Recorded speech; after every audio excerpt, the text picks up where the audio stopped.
Hello and good afternoon to you. Welcome to episode 3 of the South Jersey Starting 9 podcast. I think the fact that we've made it 3 episodes now means that this is officially out of the let's see what happens stage. I think it finally means that we're making progress. We're getting ourselves in the door in terms of South Jersey baseball. But I think what also helps is that you can feel that the season is near. Yeah. We're about a month until college baseball season starts.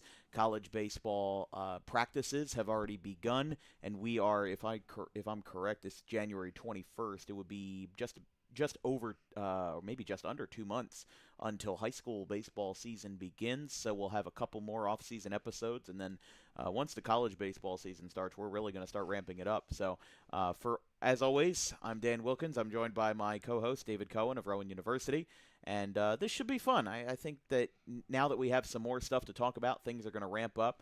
And without delay, let's get into the news. The first piece of news is a new team that will be joining the fray, joining the circuit in 2026.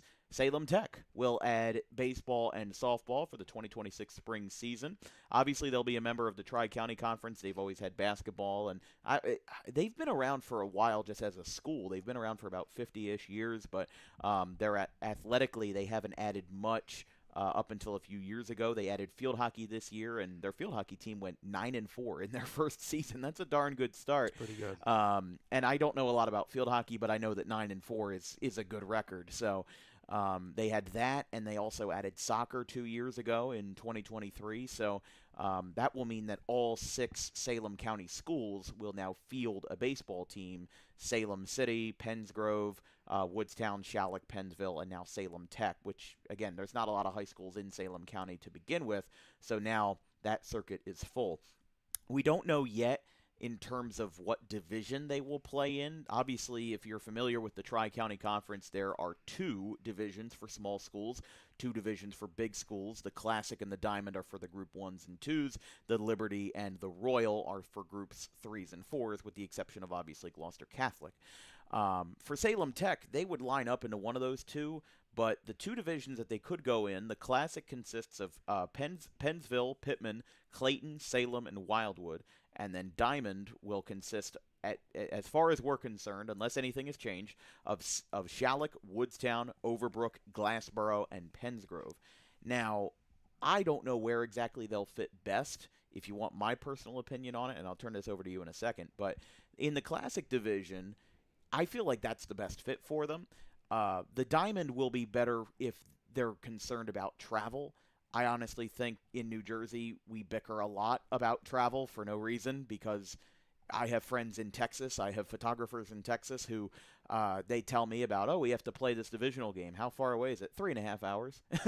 I mean, seriously, we really have it made in New Jersey, because we have so many high schools, so many colleges and universities that are extremely close to us, and really the Northeast as a whole. Unless you're like in Pennsylvania, that can get pretty stretched out if you're traveling between Pittsburgh and Philadelphia. But for Salem Tech, getting back to the point, Wildwood is leaving. They are leaving across all sports to go back to the Cape Atlantic League Conference. They were in the Tri-County for, I want to say, about 20 to 25 years. If I recall correctly, they left the Cal to join the Tri-County in 2002, and now they're leaving again to go back to the Cal. So I think, and common sense would dictate, that the Classic is the best fit for the Chargers. They would slide in, and they would take that 5th spot. So after 2026, it would be Pennsville, Pittman, Clayton, Salem, and Salem Tech.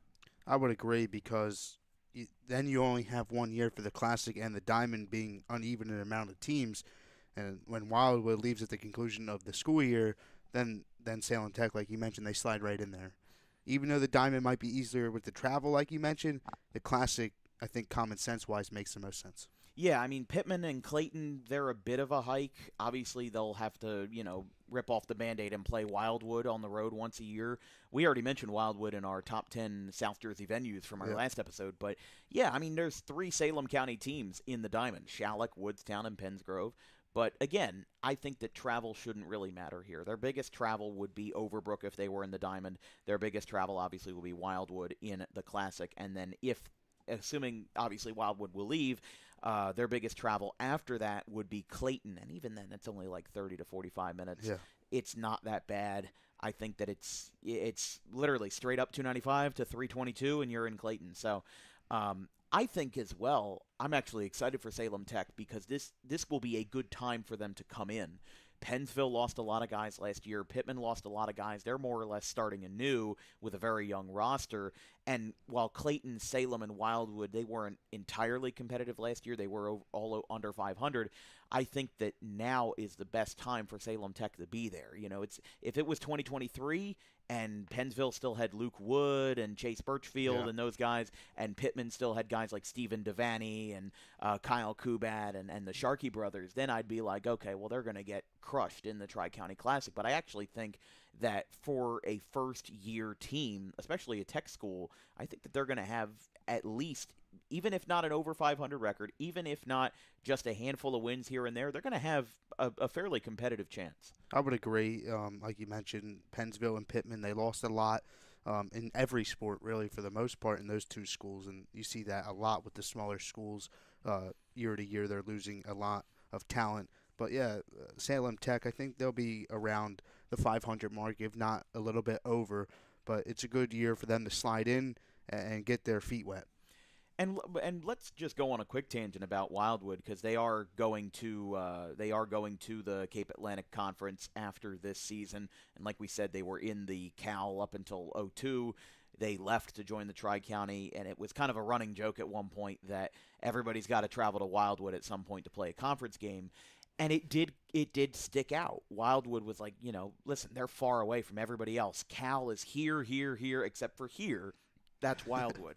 But my thing is that I was talking with Will Morris about this. He's the leader of the Hermits Broadcasting Network for St. Augustine Prep. And one of the things is that Wildwood will slide into the Cape Atlantic United Division, which mostly consists of your small schools. You have your Cape Atlantic American, which will probably have, in baseball at least, it'll have Vineland, EHT, Ocean City, your really, really good teams, and of course St. Augustine, Mainland. I can't forget those guys. In addition to that, then you have your national. That's your Hamilton, Absegami, stuff like that.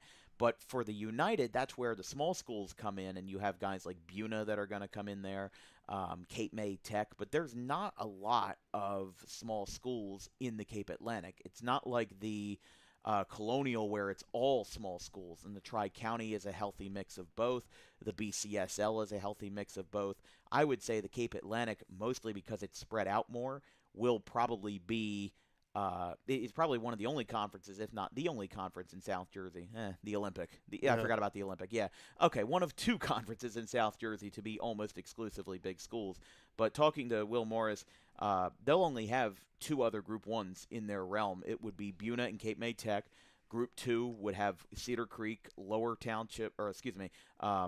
Township, Lower Cape May, Oak Crest, and Pleasantville. Your Group 3s are Absegami, Hamilton, Mainland, and Ocean City. And then Group 4 is Atlantic City, Atlantic Tech, Bridgeton, EHT, Millville, and Vineland. And then you have St. Augustine, Holy Spirit, St. Joseph, and Wildwood Catholic in your non-public bracket. So how do you think, just in your own opinion, how Wildwood is going to fare with the conference change? Because it's going to change their competition drastically, but it's also going to be maybe a blessing for them in terms of travel.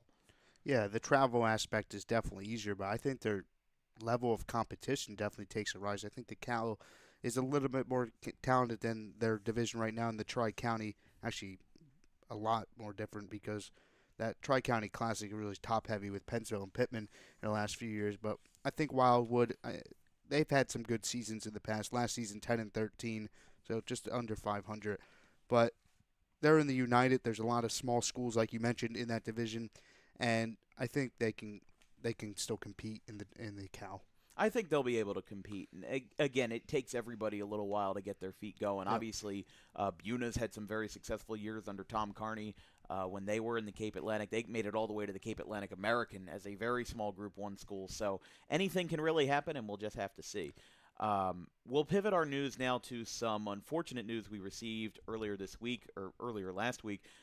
Brewers left-handed pitcher Frank Chiron, who graduated from Delsey in 2025, was hospitalized after a severe car accident in his hometown of Franklinville. Obviously, we wish him the best. We wish him a very speedy recovery and the best of luck in his professional ventures. He was drafted in the second round by Milwaukee, and while we can't publicly comment on his condition, the Brewers released several statements, one of whom saying that he was progressing positively.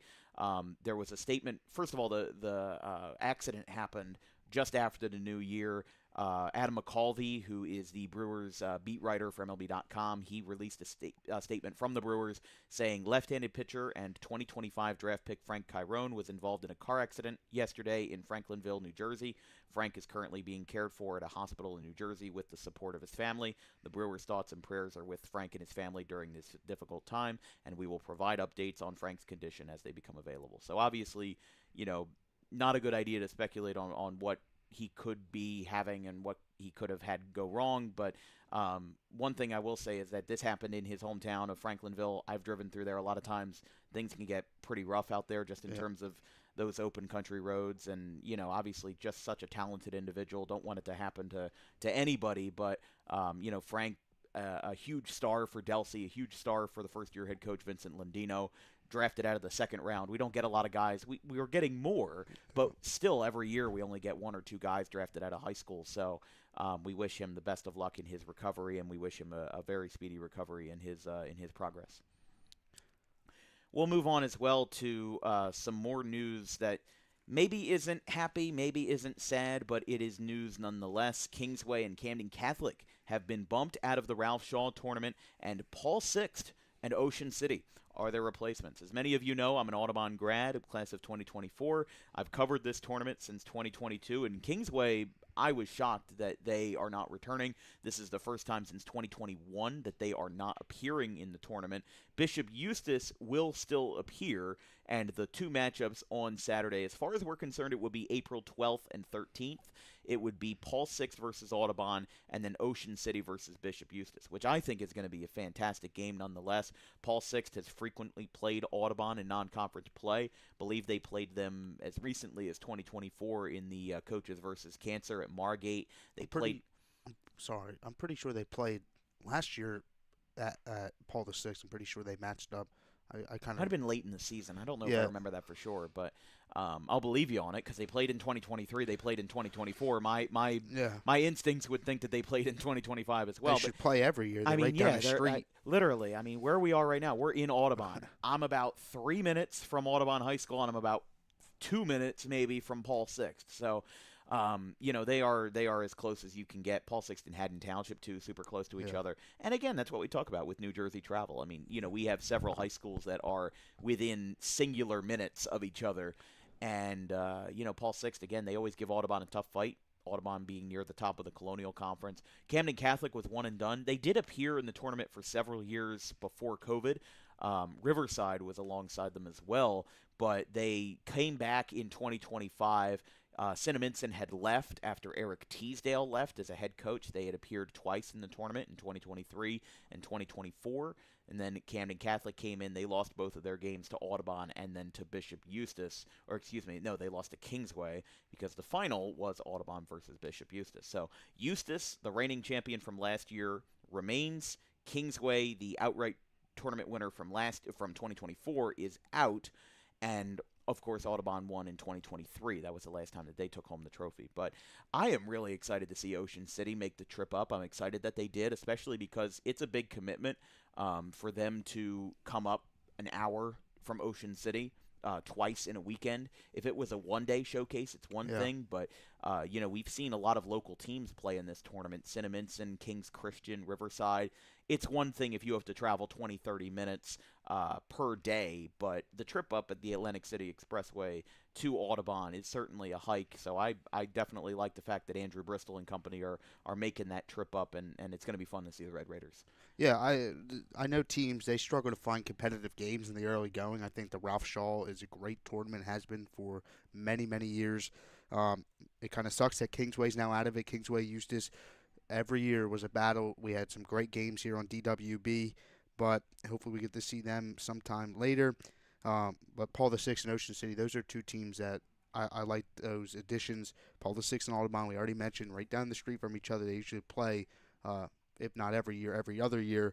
But that should be a good game. Ocean City, they've had some good years in the past, and they're going to be it's going to be a competitive tournament. Audubon should be decent. Ocean City is always good. Paul VI under Nick Gruber for the first year. I want to see how they do, especially in a talented Olympic conference. But this Ralph Shaw is going to be really good this year. Yeah, I mean, listen, Ocean City had a good season as recently as last year. Yeah. They definitely had a sluggish April. They were 5-9 at the end of the month, but they had a huge winning streak in May. They ended up winning 5 straight, 6 out of their final 7 regular season games. And then how about their playoff run? They beat Cherry Hill West on the road. They beat Mainland on the road. They went all the way to the Group 3 semis, or South Jersey Group 3 semis, as a 9 seed. So that's not easy to do.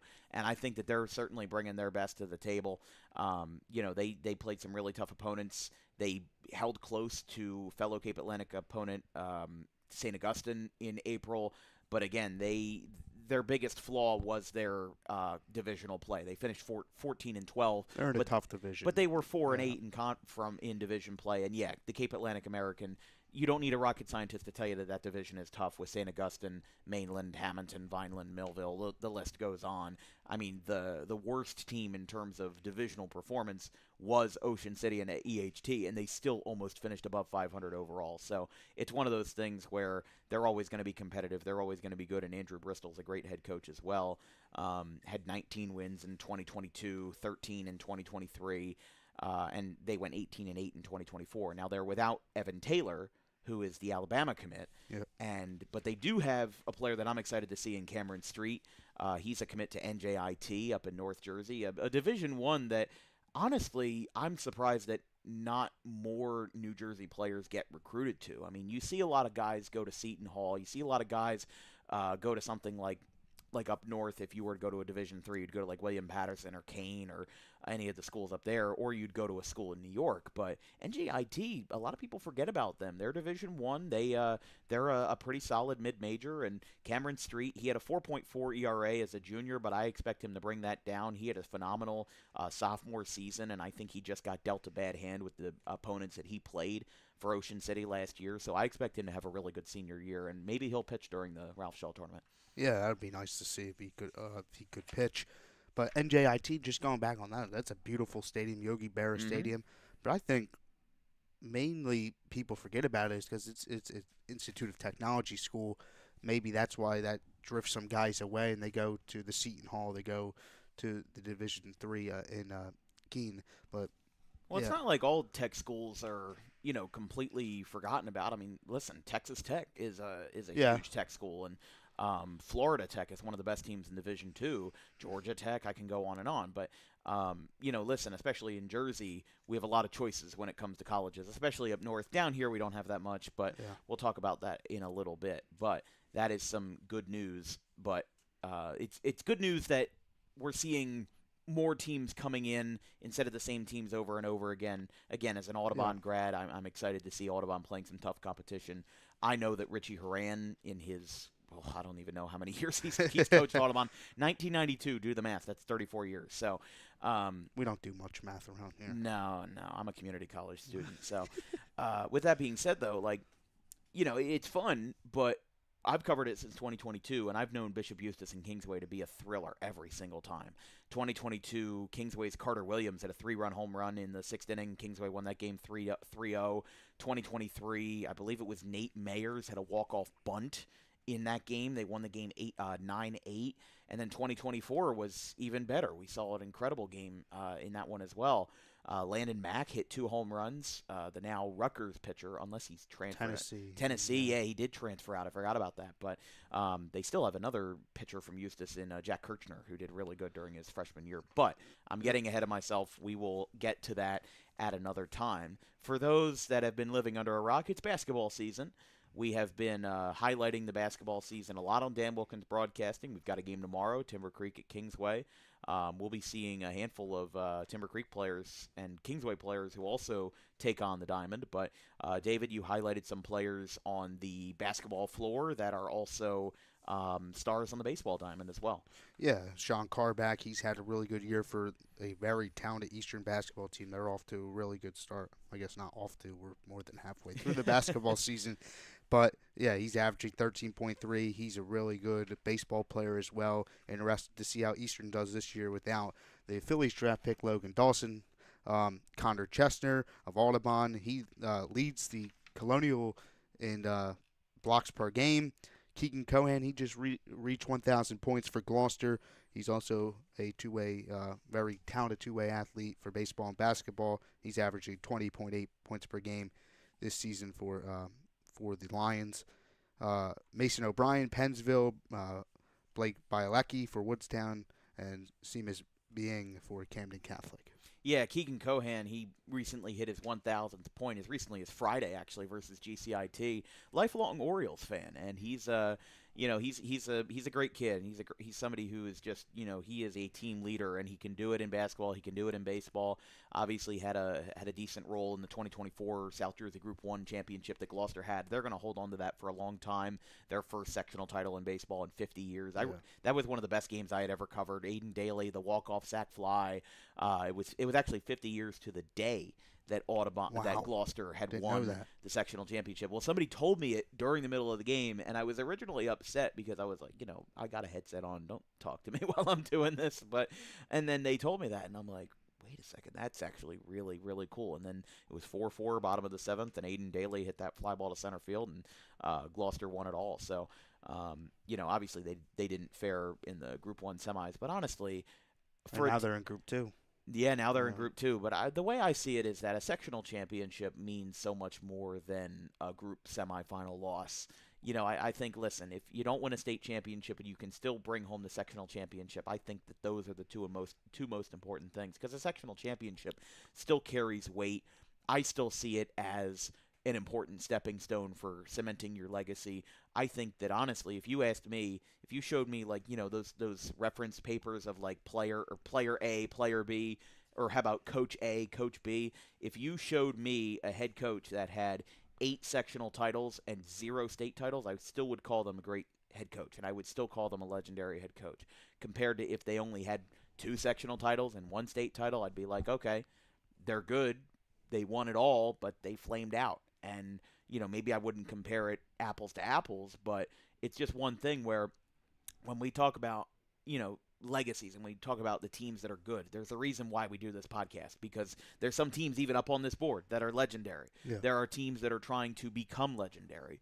There are teams that are still trying to find their footing and cement what will be a era-defining roster, an era-defining moment for their team or an accomplishment. So there's a lot to like, and that's why we cover it, because anybody can win on any given day. For sure. And that applies to basketball as well. How about your alma mater, Seneca, picking up what was his name? Kingston Williams? Half-court heave? Yeah, half-court heave last week against Lenape to knock off. Lenape was number 10 in the state, and what a game that was. And great moment for Seneca. They've struggled over the last few years with some years not even making the playoffs, which is, in my opinion, hard to do in the groups with 16 teams making it. But, yeah, that was a great moment. And then for my time at Seneca, you talk about sectional championships. We won in 23 and 24. 23 was the improbable run as a 9 seed, knocked off the 1 seed in the quarterfinals in Cedar Creek. But we lost both times in the state semifinals. Now, 23 was to Rumson Fairhaven. They were really good that year. They went on to win the state championship. And 24 was even a better team in Governor Livingston. They've won back-to-back state titles now. But it sucked in the moment losing in the state semifinal. But you look back on it, and sectional championships, what a fun ride it was. And you have to look in the perspective. This still was a good year. Yeah, I think that's the one thing, is that, it obviously hurts to lose. But it's in the way of, I think of it in the sense of, as a football fan or even as a baseball fan with the Phillies, I am still proud of that 2022 team. Yep. I obviously was very hurt in the moment that they lost the World Series. You could say the same about 2009 or any of the other years, except for 2025, because we threw that away. But but at the same time, it was like, I saw it with the Eagles over the weekend. The Seahawks drilled the 49ers. Yeah. And the way I see it is, okay, if the Eagles had won that game and they had gone to Seattle, they also would have gotten crushed. So I didn't lose sleep over it then. I'm not losing sleep over it now. Honestly, I wasn't losing sleep over anything Eagles related because I'm just not that passionate.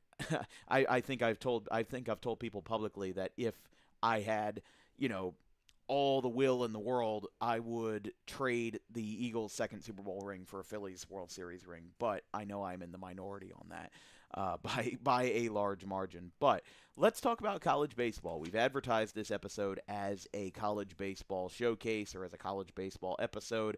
There is a lot to like. There is a lot to love about this. We talked about a new team in Salem Tech in the high school world. There's also a new team in LaSalle in the college baseball world. And let's first talk about Cam Flukie. Cam Flukie is a former Egg Harbor Township pitcher. Everybody's familiar with him if you watch college baseball, but he is the kind of guy who is probably going to be talked about for years to come when it comes to South Jersey alums.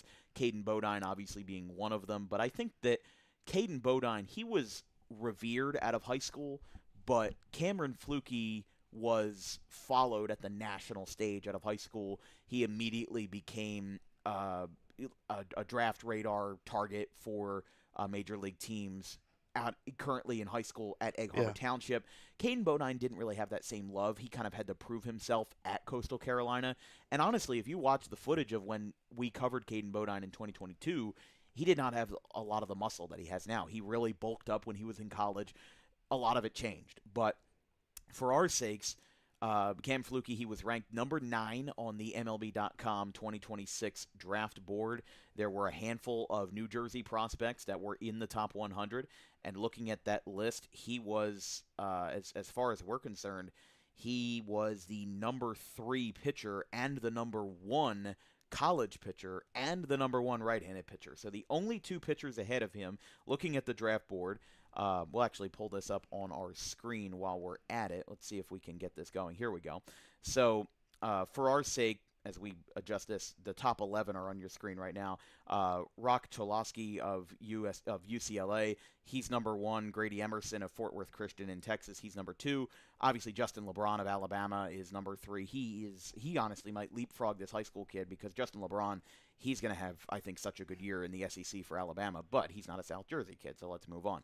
And then there's a 4th shortstop in Jacob Lombard. Honestly, I don't follow too much of the high school national recruiting outside of New Jersey and South Jersey, but then you've got Drew Burris of Georgia Tech, Derek Curiel of LSU, and then 2 more left-handed prep pitchers, including Gio Rojas of Stoneman Douglas, which is where Chris Sale went to high school.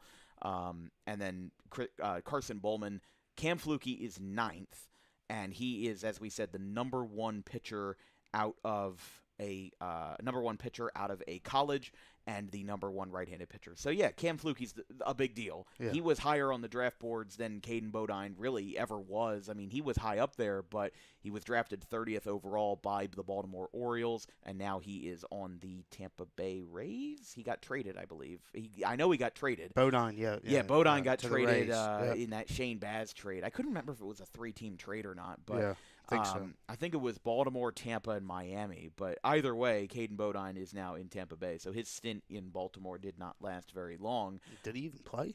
No, he didn't play. A lot of times, draft picks that are picked in June will only go to, like, if they choose, they'll go to, like, the Floridians League or the Florida Coast League, or even the Dominican Summer League. Sometimes the international prospects will go there. But, like, the other South Jersey picks, I don't think. I know Logan Dawson played. Yeah, him for Clearwater. And I'm blanking. Toms River East. Matthew Ferrara. Yeah. Yeah, Matthew Ferrara also played with the Clearwater Thresher. So I think it depends on how long it takes for the contract to get signed, how long it takes for you to get cleared, because the minor league season ends in early September, and you have to be on the roster by a certain day for you to be eligible if your minor league team makes the playoffs. So, I mean, honestly, like if you're Baltimore, you would say, okay, might not be that worth it. And honestly, I'm excited for Bodine with his new opportunity in Tampa. Just going from a positional standpoint, there was a logjam in Baltimore. There's Adley Rushman back there who does great. He had a down year, but A switch hitting catcher is always going to be worth a lot in Major League Baseball. But then Samuel Basallo is right behind him. He's 19 years old. He had his first Major League home run this year. He's going to be great. So I think the Orioles maybe saw the writing on the wall and said, well, instead of trading Rushman and Basallo or Basallo, let's take Caden Bodine, somebody who hasn't played a professional game yet, somebody who is still finding his potential, and send him to a Tampa team that honestly, I mean, Tampa's like the Frankenstein lab of Major League Baseball. They've turned so many pitchers into superstars. Look at Christopher Sanchez. He was a former Tampa Bay Ray. Now he's with the Phillies. Jose Alvarado started out in Tampa Bay, and there's a whole grocery list of names that I could keep going on and on about how they started off with the Tampa Bay Rays and they continued to excel in their careers. But I think that also applies for position players as well. So maybe Caden Bodine will get a better shot with Tropicana Field and the Tampa Bay Rays, but we obviously wish him the best of luck. Spinning back to Fluky. He led Coastal Carolina to that College World Series runner-up in 2025, lost to LSU. I remember watching Game 2 this year of the College Baseball World Series in a little barbecue establishment in St. Louis called Pappy's Smokehouse. And I was watching it on my phone while I'm getting this brisket sandwich served, and then I'm watching it, and then I see the moment where Kevin Schnall gets bumped by the umpire, and you're an umpire on the weekends. You do a lot of travel baseball stuff, Correct. Some youth stuff. Did you have a take on that when you saw that? Kevin Schnall? Umpire was in the wrong. He kind of leaned into him.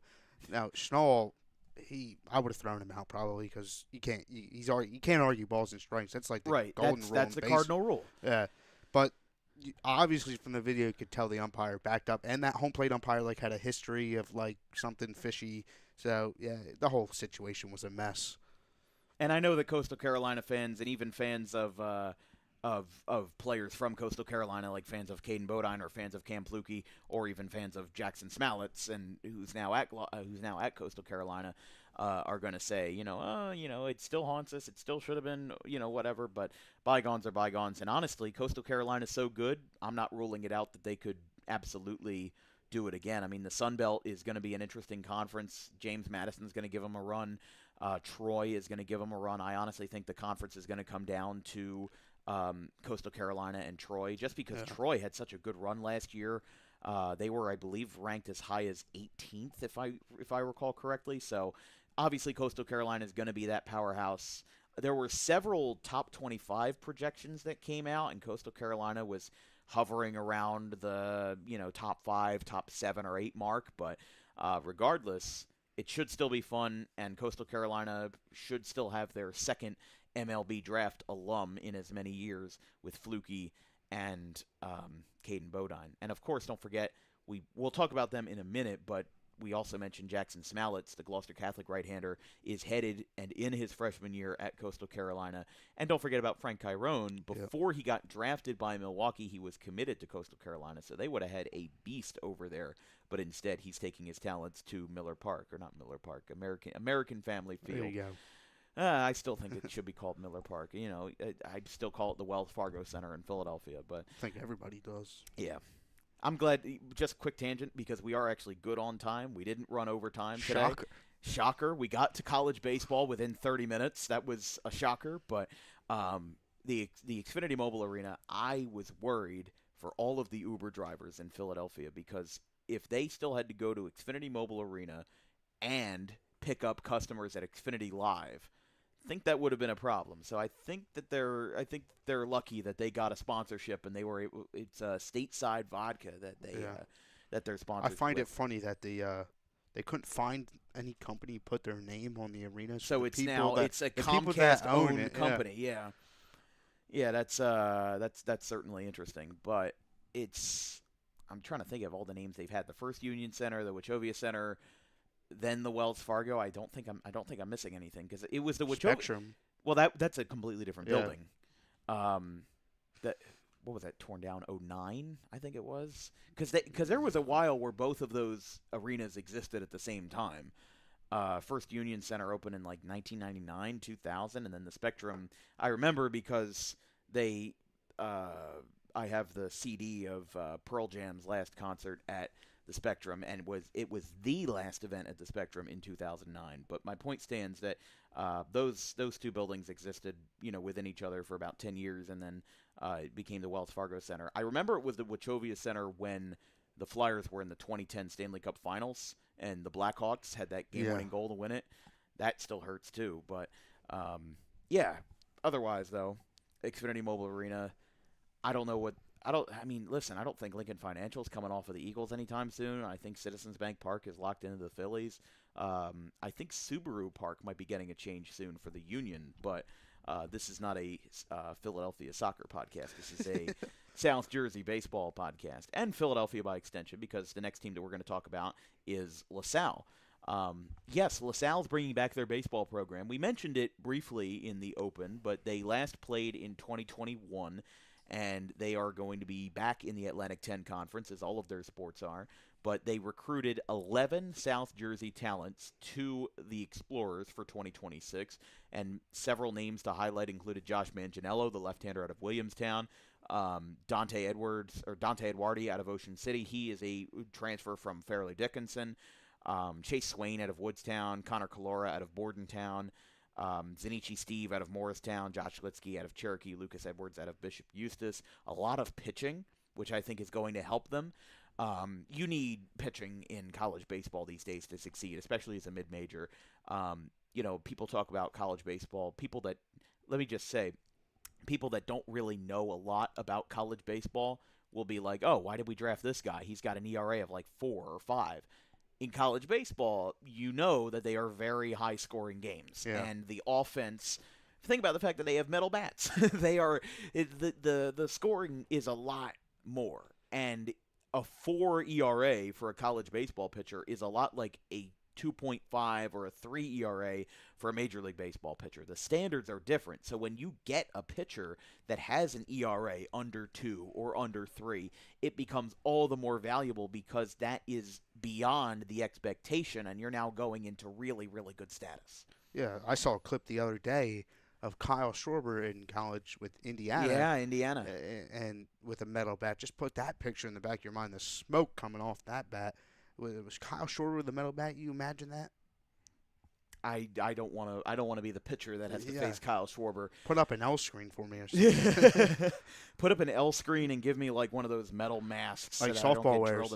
Yeah. I'm saying like even more like a welding mask. But no, I mean, listen, college baseball, people underrate it, and that is why we're spending an extended period of time talking about it, because honestly, if Major League Baseball doesn't have a season in 2027, this is going to be the thing that people are going to turn to. I have watched college baseball pretty religiously for the past 2 or 3 years. I'm not going to sit here and say that I'm an expert. I'm not going to sit here and say that I know every player, every team, every record. I don't. This is why we do research on this podcast. But the way that it is that I think that college baseball is going to slide in very nicely as the third tier of college athletics behind football and behind basketball. I honestly think it already is with the College World Series. I think that it fits well as the third most popular sport. We could argue all day about what is more popular in college sports. We obviously know college football and college basketball are right up there.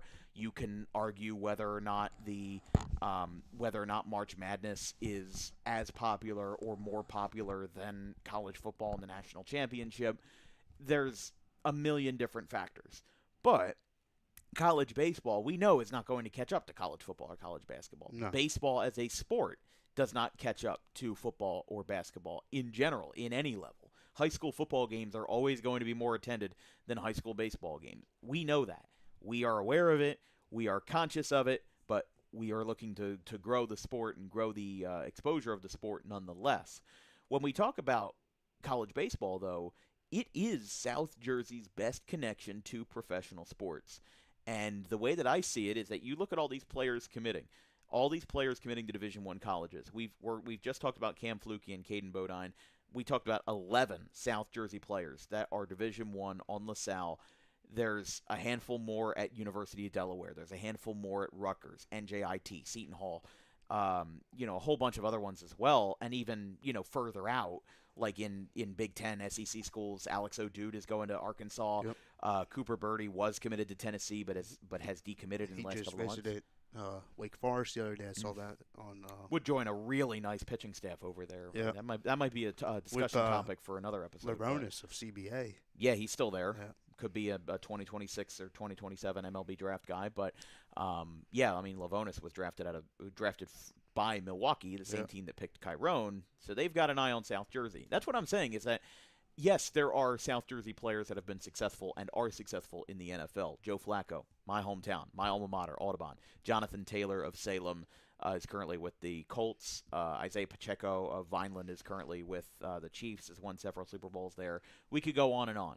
But when it comes to what teams are producing the most consistent talent at the Division I level, it's baseball. Even the best players out of Division I South Jersey basketball, only a handful of them are going to Division I schools. Really, really good players. Really, really good shooters and defenders and blockers, rebounders, whatever it may have you. The top of the line are getting capped out at Division IIs and Division IIIs, and I'm not thrilled about it, but we just got a temporary restraining order for an Alabama player who was in the G League for 2 years. Talk about wasting opportunities. Rick Pitino, St. John's head coach, already said years ago, I'm done recruiting out of high school. I'm just going to go into the transfer portal. If you're a high school basketball player, you barely even have a prayer anymore. So unless the NCAA fixes it, I think that college baseball is really the last pure sport out of the big three that there are. I'm sure college soccer is still quite pure. I'm sure that a lot of the other sports like field hockey and whatnot are still like volleyball. Volleyball's gaining a lot of exposure in the college world with teams like Nebraska, Penn State, Louisville. They're doing great. But when it comes to college football and basketball, there's basically no rules anymore. Baseball feels like the only one that's holding it down, and even that's starting to crack. Yeah, I think the problem with football and basketball is that there's too much money involved, and Way too much. And I don't think people want to admit that for some reason. But I remember John Crispin. He came in the Rowan, and I asked him a question: do you see these older coaches just retiring because of the transfer portal and the recruiting? And he said, yeah, when a player can just say, I'm not showing up, I'll just get up and leave. Yeah, they don't want to deal with that. Mm-hmm. It's really sad to see. And I hope the NCAA steps in. There's a bunch of court things they have to deal with, but I just want them to step in and put an end to this epidemic, you could call it. I mean, the way that it is with the Alabama player, I can't even remember his name, but the player that sued the NCAA and was granted a TRO today. The one thing that I'll say about it before I close up on the topic is you should be able to transfer once without penalty, and then every other time you've got to sit. Shouldn't be immediately eligible after more than one transfer, and that would fix a lot of things. That wasn't my idea. It was John Calipari's idea, but it is a way to fix college athletics and bring us back to loyalty. There is no loyalty in college athletics anymore, at least in football and basketball. If you don't like how much money you're getting at a school, listen, you should transfer if you don't like the coach, if you don't like the facilities, if you believe that you will have a better opportunity elsewhere. That's fine. But 90%, and maybe that's a number that I just shot in the dark. It's not a real number, but a large amount of the transfers today in football and basketball are because of money. NIL has infiltrated into baseball, but not as much as the other sports because there's not enough money to go around. Yeah. We are still seeing players staying loyal to their teams and staying loyal to their programs. And the one thing that it is about a lot of players is that they get recruited on a promise. They get recruited on a basis of, if you join my program, you're going to get playing time. You're going to get experience, and you're going to, do this. You're going to do that. And then that doesn't happen. There's a lot of players that commit to Power 5 schools, and then they immediately drop down after a year because it's just not worth it for them. So they should start there. Don't overshoot your goals and then come falling back down to earth, because it's going to hurt you in the long run. That's the way that I see it. If you can succeed at a Division I school, only like 0.0002% of high school baseball players ever make it to Division One baseball, and I think only about 7% of high school baseball players make it to college at all. Again, I don't know what the actual numbers are, but I think it's something like 0.1% or something make it to Division One, and only 7% make it to college. Period to play baseball. It's a number that you listen, if you're going to college at all for baseball, you should be proud of it. You should work towards your goals, and you should work to get as many opportunities as you can. And that's exactly why these players play the game that they do, because they want the opportunity. They want the opportunity to advance their career. Agreed. And just two things I have to mention. What happened to education coming first? That's just gone out the window with the transfer portal. And my second point is that the transfer stuff is coming to high school. New Jersey was like top 3, I believe, in transfers, and that's not private to private. That's public to public. That's everything. And the public. And a lot of these schools are now becoming choice schools, and they're basically recruiting out of state. And the one thing that I talked to my friends from PA, and the one thing that baffled me when I first started out about PA was they do not separate public schools and private schools. So, for example, if you were playing in the WPIAL playoffs, because there's 2 associations, there's one for the Pittsburgh area, Western Pennsylvania, and then there's the PIAA, you could be a Pittsburgh area public school and play a Pittsburgh Catholic school in the playoffs. That would kind of be like Gloucester Catholic playing Kingsway in the public Group 4 playoffs. That would be crazy because one team can recruit, but the other can't because it's a public school. But at the same time, if you're a choice school, the area is gray. So is there a solution to it? I don't know. In football, it was just announced today that Glassboro is getting moved up to Group 2 because they are a choice school. And others as well, Camden, Cedar Creek, they're all getting bumped up. So, what does that mean for football? Does it mean that, because of transfers, does it mean that public schools can now basically recruit after all? I think that we are starting to see an infiltration of that in our local athletics, which, again, if you're playing for a public school, I think you should be from that town or at least from the immediate area to play for a public school. So I think it either should be shut down or it should be modified to make it to where you have to prove a lot more to play for a school that's not your own. Yeah, I think the only rule in New Jersey with the transfers is you have to wait the 30-day period, and that's it. Yeah. Well, I think can you only transfer once, or you can transfer multiple times? I don't know how many times you can transfer, but I do know that there's a 30-day waiting period because we've seen it in basketball a lot this year. But for a lot of players, especially if they are not in their senior year, that is now worth it because we saw it with Williamstown. They had several players that were now eligible, including Clinton Suggs from Paul Sixth. They became eligible on January 10th for their transfer. That still means you have an entire month of the regular season, plus your county tournament, plus your conference tournament, and the state playoffs. So the way that I see it is that these players are now realizing that, hey, it's kind of worth it to wait for 30 days because of what the rules are. And they either should extend the waiting period to like 40 days, 50 days, I don't know. But listen, there's a reason why I don't work at the NJSIA offices in Robbinsville, because I'm sure that what I am saying is going to ruffle some feathers, especially those from school choices. Listen, I went to a school choice school, Audubon. Same. Audubon benefited positively from an educational standpoint from the school choice. And I think out of my graduating class, which was 124, we might have had 2%, 3% of the kids as school choice kids. You either came from Audubon, Mount Ephraim, or you were school choice. And even if you were school choice, listen, we didn't care where you were from.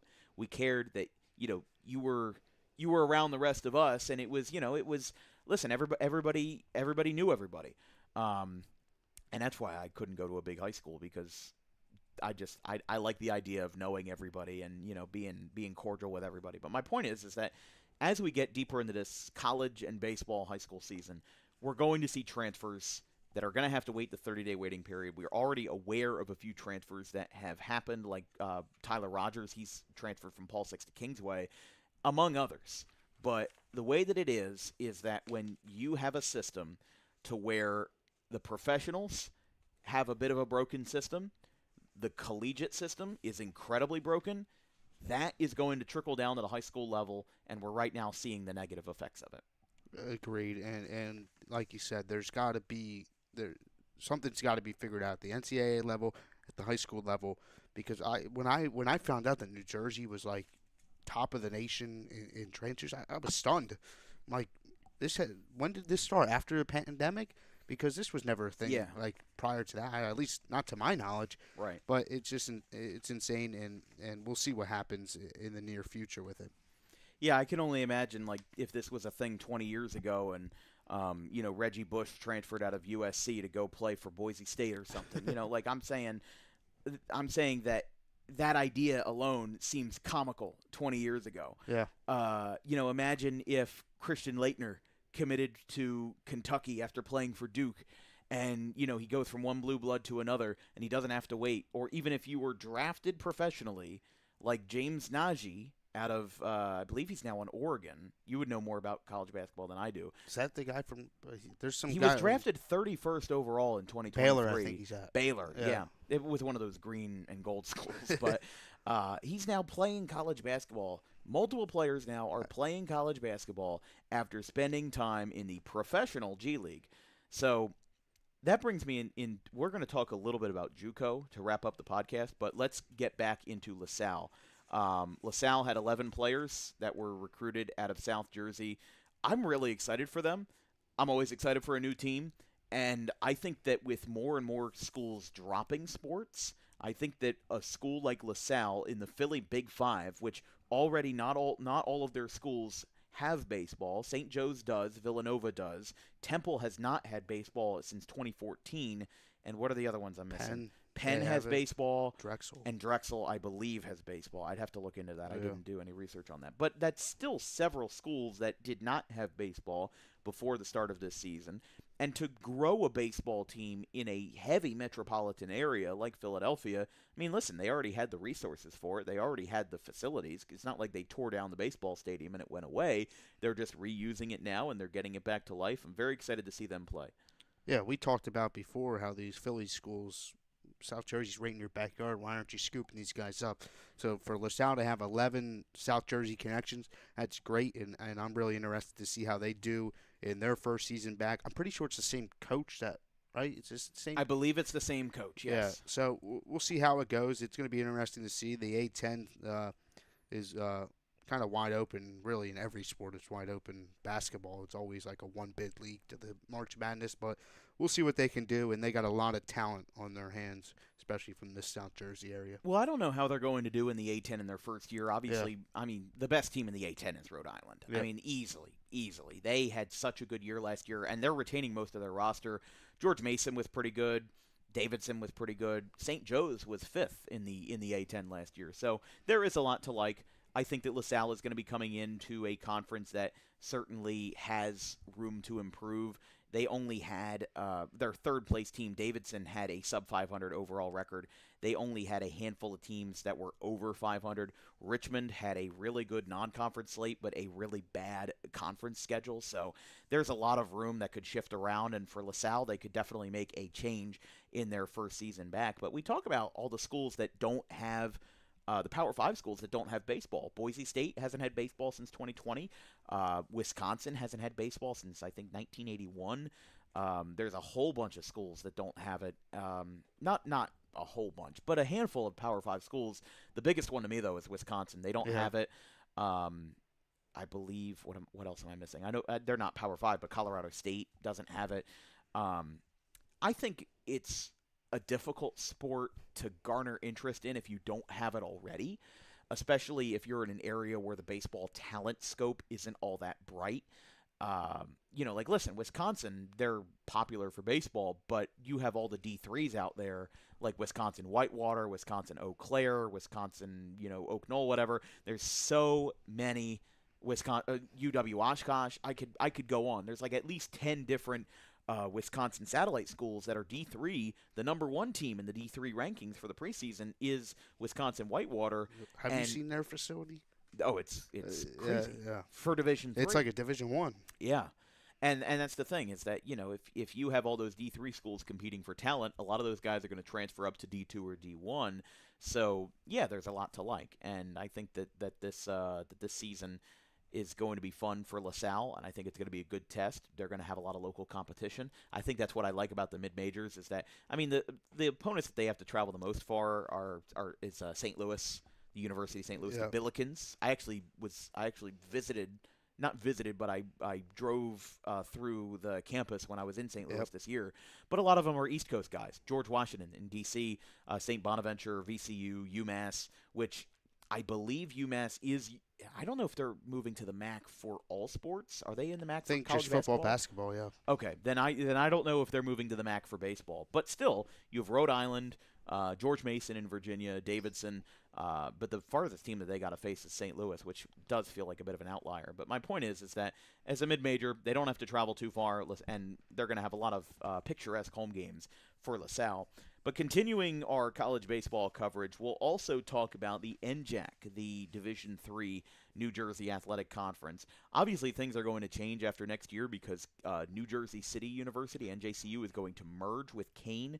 We saw D3 preseason standings that came out today. We mentioned that Wisconsin Whitewater is number 1. Rowan is number 9. Kane is number 4. Kane had the best overall record in the NJAC conference last year, but Rutgers Camden came back from the 5 seed to win the conference championship, and both Glassboro and Camden ended up getting bids to the college baseball playoffs. Yeah, and Rowan made a deep run in the D3 baseball playoffs, losing to Wisconsin Whitewater, number 1 preseason team, like we just mentioned. Stockton, they're looking to rebound. They went an even 500, 19-19 last year. Rutgers Camden, though, they had a really good year. They were major underdogs in the NJAC tournament. They came out there and they ended up losing in the D3 baseball playoffs pretty early. But I'm interested to see what they can do. NJAC kind of wide open with those 4 teams. Montclair State and Ramapo, they also can make some moves. Ramapo has been good in the last couple of years. So we'll see what happens in the NJAC. But Rowan's got a lot of South Jersey talent. Miles DeVincentis of Collingswood, Brett Chiesa of Cherokee, Braden Davis of Seneca, and Jake Barletta of Rancocas Valley. Yeah, I mean that's going to be really fun. And again, D3 baseball is a very interesting product to watch. Period. But it's even more fun to watch when you've got local connections to it. And again, you're a Rowan guy. You go to Rowan, you know that this team is going to be successful. And they're bringing in a lot of talent that I think is going to make an impact early on. And again, I just see them having another successful season. Rutgers Camden, I think, is going to. They lost a lot of seniors, so my outlook on them is a little bit more mixed. But I think that all 3 teams, Kane, Rowan, and Rutgers Camden, and of course Rutgers Camden, they are unranked, but the point still stands that they can be competitive, they can get their job done, and they have a lot. There's a lot to be excited about over in Camden. But since you go to Rowan and you've seen a little bit on the baseball side of things, what's your outlook on how they're going to play this year? Or have you seen anything at all? I think they're going to be good. They got a lot of talent. They're really well coached. They didn't lose too much. Their pitching could use some help. They lost their best pitcher, I'm pretty sure, Shannon. But we'll see what they can do. Their schedule's always tough. They challenge themselves. But the NJAC, like I already mentioned, pretty open. Rutgers, Camden, Rampo, Montclair State, Rowan, they can all going to challenge for that top spot. And the NJAC playoffs are always interesting and always seems like a new team always coming out on top. And then going back over to the Big Ten, Rutgers brought in some new South Jersey talent. Joe Erace, the shortstop out of St. Augustine. Henry Radbill, the left-hander out of Cherokee. Tyler Wiltsey, the outfielder out of Audubon. He played shortstop for the majority of his high school career, but center field is his primary position. And then not South Jersey, but Julius Rosado out of South River, a fantastic ball player. Hit 28 home runs, I believe, if not more, during his high school baseball career with the South River Rams. We saw one of them when we saw him at Trenton Thunder. He hit one into the parking lot in a minor league professional baseball stadium. He hit one into the parking lot. Couldn't believe it. But yeah, Joe Erace is a really interesting story. I'm very glad to see that he is succeeding. He was, if you remember, I mean, we're about the same age, so you'll probably remember, like 10 years ago, he was a national sensation for kind of being like a prodigy type. And I am glad that he is doing well and now playing Division I baseball, but B, I am also glad that that national prodigy kind of status didn't follow him. And I say that because I interviewed him in 2018, back when I was like 13, and he was like a year younger than me. I remember very well because it was the first interview with a baseball player that I ever did. And I talked about South Jersey, and I talked about, I think I still have the Google Doc somewhere from like 7, 8 years ago at this point. But that was one of my first ventures in broadcasting, was interviewing Joe Erase, and now he's playing over at now he graduated from St. Augustine, was a fantastic shortstop there, in again a very competitive Cape Atlantic American, and now he's at Rutgers. But I'll have to find that interview somewhere because it's published somewhere in the very forgotten corners of the internet, and I just like, it was a blog I wrote for back in the day, and I say back in the day, it was like 7, 8 years, 7, 8 years ago. Is at this point Talking like he's 50. Well, hey, I mean, listen, 7, 8 years ago at this point is pretty far back. So, but I am also glad that like all the spotlights that were around him, we've seen it with a lot of players of all sports. Sometimes having that spotlight a little bit too much isn't good, and I'm glad that while he was recruited well, he didn't use that. I applaud him for not using the status that he had as a prolific and well-documented, well-reported-on baseball player. He did not use that to be egotistical. He was, a very just humble player when he was at St. Augustine, somebody who ended up being a fantastic player and ended up getting recruited fairly. Because the one player that comes to mind when I think of players that had national spotlights and didn't end up panning out was, I think his name is Julian Newman, that like 5'3" kid that was like, a prodigy in high school, and he was doing all these, through the legs dribbles, and he was an amazing player, but then he got overhyped, overexposed, and ended up flaming out, and he's now playing for some I think some 4-year non-NCAA college. But I'm happy for Joe Erase that he got the spotlight when he did, because it's very difficult to manage that well when you're 12, 13 years old, and you've got all these cameras around you, you've got a national spotlight on you.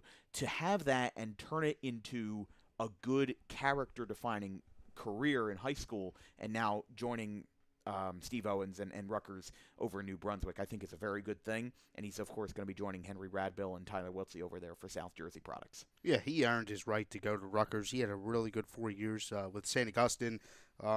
Yeah, he was on that no days off thing. I remember watching that several times back in the day. Mm-hmm. But for him to get out of that national spotlight, and sometimes it might feel like people are just over you and doubting you, and for him to work out of that at that young age is really talented, and hopefully he succeeds at Rutgers. And like you said, he earned this. It's not like he was just handed. He earned it. He had a really good 4 years of baseball down there at St. Augustine. And, of course, Tyler Wiltsey as well, 100 hit member for Audubon, the first member of the 100 hit club for Audubon since 2011, when Brian Flacco, Joe Flacco's younger brother, accomplished it. We mentioned that he was a shortstop for most of his career in high school, but his primary position when he would play summer ball, when he would play travel ball, was the outfield, and that's how he is listed on this Rutgers roster online. The way that it is that for most of his senior year, he played the outfield because Cade Schofield came in as a transfer from Highland. A lot of Highland transfers went out last year, including Luis South Rodriguez, handful of others, but Cade Schofield was one of them, and he's now entering his junior year at Audubon. Had a pretty good sophomore season with the Green Wave, but it was kind of in the sense of Tyler Wiltsey could play shortstop and he could play the outfield, but a lot of people can play the outfield. Not a lot of people can be as good of a shortstop as he is. He really could have gone to Rutgers and have been a shortstop, but he ended up not doing that. He ended up going to Rutgers as an outfielder instead. So obviously we wish him the best of luck. And then Henry Radbill as well, kind of this number one, number two guy with Cherokee. Obviously Cooper Birdie's in that mix. Brett Gable was a great pitcher for them as well. Josh Litsky, who, as we mentioned, is now at LaSalle. Radbill is now joining the Rutgers Scarlet Knights over in New Brunswick. And I think that this is going to bring a good level of competition for South Jersey, especially in a very crowded Big Ten conference. UCLA is going to be up there. Oregon's going to be up there. A lot of teams are going to be up there. But Rutgers was actually tied for seventh rather, in the Big Ten. But they had an even 15-15 conference record. Iowa's going to be up there. There's a lot of teams in the Big Ten that are competitive. And Rutgers, while they weren't at the top, they certainly can make a run for it if they play their cards right. Agreed. Hopefully they do. I'm a big Rutgers fan. I really like the coach up there and the way they recruit South Jersey. But Henry Radbow, hard-throwing left-hander, he's the addition to Rutgers, but they lost Landon Mack. Landon Mack had a really good freshman year. He was on the all-big something freshman team for the Big Ten. He's now at Tennessee, like we mentioned earlier. But Henry Radbill, that's a really good accusation for Rutgers. He had a really good 4 years at Cherokee. And I remember that last season in the Diamond Classic, he pitched against Gloucester Catholic, and they beat Gloucester Catholic. Cherokee did. So hopefully he's successful up there again. Tyler Wiltsey, great hitter like you mentioned at Audubon, and hopefully his transition from shortstop to the outfield goes well. And then one last team that we're going to highlight is Delaware. They're obviously not South Jersey, but we've covered Philadelphia teams. We've covered North Jersey teams. We might as well add in UDEL as well. I mean, Greg Mamula has a lot of connections to South Jersey, so it's no surprise that he recruits a lot out of there. Yep. But they have 2 new freshmen and 1 transfer. We talked about Sam Winsett. He is a transfer from Coastal Carolina, spent 1 year there. I don't think he played a lot, if at all. He picked up a red shirt and now is at UDEL in Newark, Delaware. But Luke Guire, the infielder, third baseman, shortstop out of Bordentown, and then Grant Fournier, the outfielder out of Cherry Hill West under Dan McMaster, he and, Guire are now headed to Delaware. And Delaware is going to be interesting because they are another team that is joining a new conference. They are now in Conference USA, so they're going to have to travel a lot more. They're going to have to play teams like Sam Houston State and, a lot of teams in Texas and down south and out in the Midwest. They joined the conference for all sports alongside Missouri State. That coincided with Delaware's jump from FCS to FBS in football. So obviously Delaware did well in football. They made it to a bowl game. I've been rooting for them their entire time, and listen, it's a lot of fun being a fan of or a follower, at least, of a non-Power 5 team because you have zero expectations of winning a national championship, but you just want to win the conference, you just want to win a bowl game, something like that. Your expectations are a little bit lower. But for Delaware, again, the Conference USA was a little bit all over the place last year, and it wasn't something that a lot of people had a lot of eyes on. And again, Conference USA, it's when it comes to those conferences in the Sun Belt and where those teams line up, the Sun Belt and the what am I blanking on, the AAC, those are the ones down south that have a little bit more of your love when it comes to mid-major conferences in the South/Southeast that have a lot of love. Obviously, in the AAC, you've got USF. They've been pretty good. Yep. East Carolina is always going to be great. Charlotte is making a good run this year alongside Rice, which had a good season last year. But, the one thing about college baseball is that it is so incredibly hard to predict because teams come out of nowhere. Coastal Carolina, when they won the championship in 2016, they were a team that not a lot of people had heard of. They were a team that not a lot of people had just understood. Like, the first question you would hear about Coastal Carolina was, what conference are they in? Where are they? What state are they in? Like, a lot of people don't know. And they are now on the map as a national college baseball program, and you could argue that they have improved their entire athletic portfolio because of their resilience in baseball and their multiple College World Series appearances as a mid-major. And college baseball is one of those few sports where you can win it all as a mid-major. Obviously, it's happened at college basketball. I don't know when we're ever going to see a mid-major, if we ever see one win a national championship in college football. Obviously, it's happened in college soccer as recently as last year. Vermont won. The Catamounts won the college soccer championship. So, yeah, this is why we follow college baseball, because anybody can win, and a game on a random Sunday in February can really change your whole deal, and it can really either skyrocket or catapult your season into another dimension, good or bad, and that's why we watch the game. David, your final thoughts on the college baseball preview before we send everybody home? Yeah, it's gonna be a good season. We'll continue to talk about it down the stretch as we start to get into February. Like you mentioned, it's wide open. But college baseball, I wish more people watched it. I wish they had like a college game day for college baseball. How cool would that be? But we'll see what happens. As always, again, we'll dive more deep into it in our next episodes. Yeah, the only thing that we have for college baseball is squeeze play, and they did that during the College World Series on ESPN, where they had I think it was during the regionals. I think it was the different games where they had like a red zone style setup, Yeah. and that was fun. But I think the people, I mean, listen, as much as I would love it for every weekend, don't know how much ESPN is going to buy into that. But I'd like to thank you all again for watching episode 3 of the South Jersey Starting Nine podcast. It's been a pleasure talking with you, and we should be back in the next week or two. I would imagine probably in the next 2 weeks will be our last true off-season episode. We might have 1 or 2 off-season episodes, and then we're going to dive into college baseball. We're going to watch a lot more of it, and we're going to have some more in-depth episodes as we get closer and closer to the Holy Grail, the high school baseball season in South Jersey. So thank you, everybody, for listening or watching, wherever you may be coming from in the world. My co-host, David Cohen of Rowan University. I'm Dan Wilkins. We will see you when we see you. If you're going to see us on the air, we've got Timber Creek and Kingsway back tomorrow night on the 22nd of January at 6 p.m. So this has been episode 3 of the South Jersey Starting Nine. Have a good one, folks.